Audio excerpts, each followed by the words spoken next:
po sa edukasyon, nagkaroon po ng batas po, tawag po natin Universal Access to Quality Education, kasama po tayo sa nagsulong. Then, tayo naman ang paunahin na nagsulong ng tinatawag po natin na batas na Transnational Higher Education. Anong ibig sabihin po nito? May batas po tayo yan. Ang aim po natin ay pataasin yung kalidad ng edukasyon ng higher education po natin. Maraming mga kababayan po natin na aspire na makapag-aral po sa abroad kasi tayo rin po ay nagkaroon po ng opportunity, Raymond, na makapag-aral sa abroad. At kagaya rin po ng naisin po ng marami sa mga kababayan po natin, gusto rin po nila na makapunta abroad, makapag-aral. Ang sinasabi po natin, hindi kakayanin ng marami pong mga Pilipino yan. Pero pwede po natin silang dalhin po sa Pilipinas para yung kalidad ng edukasyon na pwede nilang makuha sa ibang bansa, pwede po nilang makuha po dito sa mga local universities po natin. Ang tawag po natin dyan, batas na Transnational Higher Education. Ang ibig sabihin po noon, yung competencies ng mga international na mga universities and higher education institutions ay magkaroon po sila ng opportunity na maglagay po sa Pilipinas. At iba't ibang modalities po yan. Sapagkat may alam po natin kasi may limitations na tinatakda po yung constitution po natin. Bawal sila, quote and unquote. Pero sinasabi po natin, may pamamaraan para sila ay mabigyan ng opportunity kasi at the end of the day, ang magbe-benefit po nito, Raymond, yung mga kababayan po natin. Hindi nila kayang, marami sa mga kababayan po natin na nag-aspire, hindi kayang pumunta yan abroad. Pero kaya natin sigurong dalhin yung kalidad ng edukasyon sa abroad dito sa Pilipinas. Kahit natutuwa po rin po tayo. Isa po yan na resulta yan ng internationalization ng higher education po natin.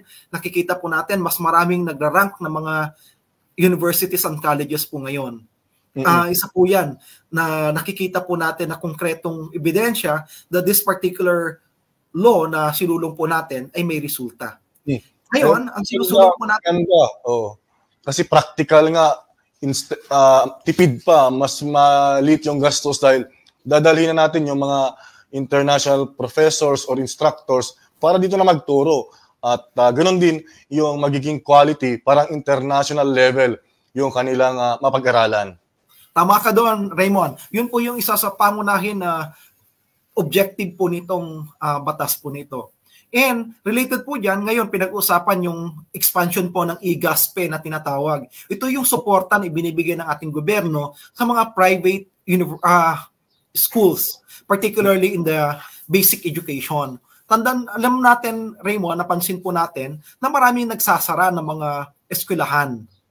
And ang tanong po dito, ano yung pwedeng gawin ng gobyerno? Naglilipatan po kasi sila sa public schools. At yung public school ngayon, hindi naman niya kaya na hawakan lahat. And number two, nangyayari, ang tingin po natin kasi dapat kapag subsidiya, pagdating po sa edukasyon, dapat ilagay lang natin kadalasan sa public schools. Pero tandaan natin, Raymond, na education is a public good. Kapareho po yan ng kalusugan. Yung PhilHealth, tandaan po natin, nagkakaroon po tayong reimbursement regardless kung pumasok po tayo sa public hospital or pumasok po tayo sa private hospital. May reimbursement po tayong matatanggap mula sa PhilHealth. Pero pagdating sa edukasyon, nangyayari, nililimitahan po natin. Nakukuha po natin yung subsidiya mula sa gobyerno, yung tulong ng gobyerno pagdating sa edukasyon kapag nag-aral po tayo sa public school. Pero, tandaan po natin, it's a public good. So regardless kung saan ko kinuha yan, di ba? Kung pumasok ako sa private na school, at the end of the day, ang aim po natin dyan is educated citizenry. Pero bakit lilimitahan po natin na yung tulong nandun lang sa mga public schools?